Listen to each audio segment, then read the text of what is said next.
I have found myself in a peculiar situation. I must have passed out right after the last entry, and there are several moments I felt my body wake up. My eyes would open, and I see myself moving the world before me upside down as my head hung over the arms of whoever was carrying me. But I thought it was all a dream. The feeling of having no control over your limbs. It had to have been a dream.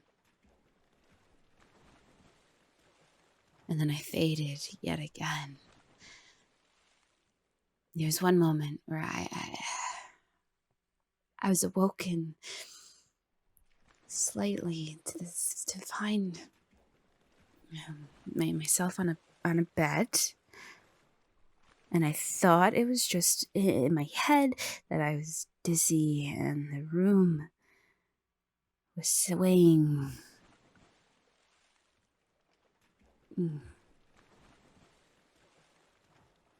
Then I blacked out. Now I'm fully awake and was awoken by a voice, feeling a hand tap on my face.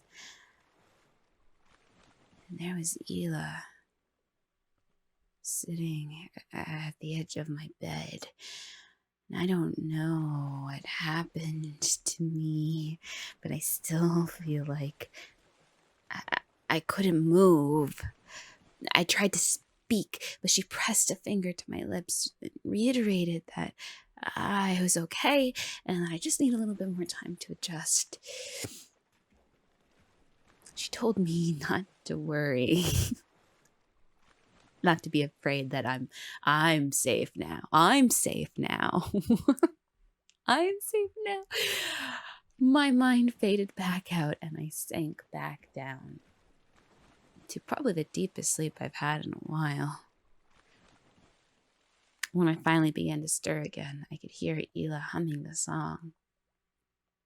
I opened my eyes to see her staring out the cabin window, using a thread and needle to line a design of a bird in flight on some fabric. I remember the struggle to sit up, finding myself in new clothes similar to hers, and she told me to take it easy, that my body is ridding itself of foreign spirits while adjusting to the sea.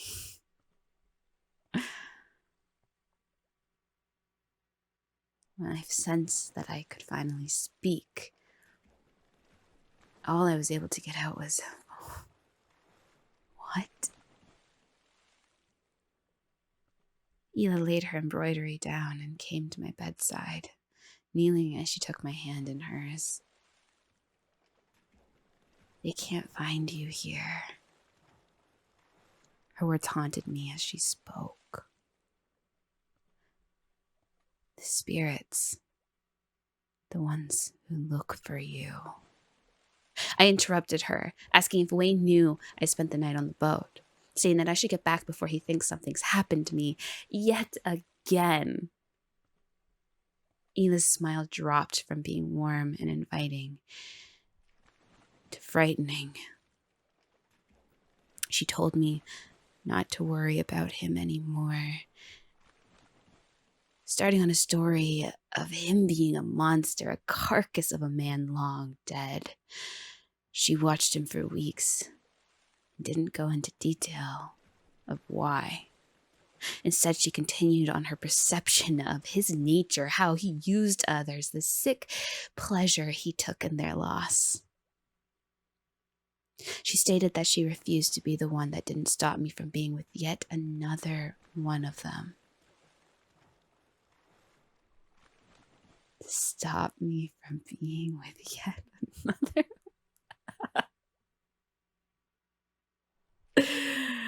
All I could do was let out a weak little laugh. And then her face dropped yet again into confusion. 'Cause she was being serious. I shook my head, enlightening her on the true nature of Wayne and my relationship. I didn't have enough strength to go too deep into detail on Reuben and the Kennedys, but the dots connected quickly as I unveiled the key points she was missing. Still, Isla stood her ground. She believed it to be better to steal me away rather than leaving me there in Cuba. So rising, she told me to meet her when I had the strength to leave bed again.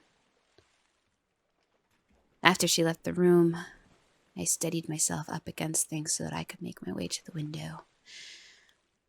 Looking out now, still, I see nothing but sea. We're surrounded by sky on all sides, no land in sight. I'm going to rest my head a little longer. I do not have the energy to let this anxiety rise just yet.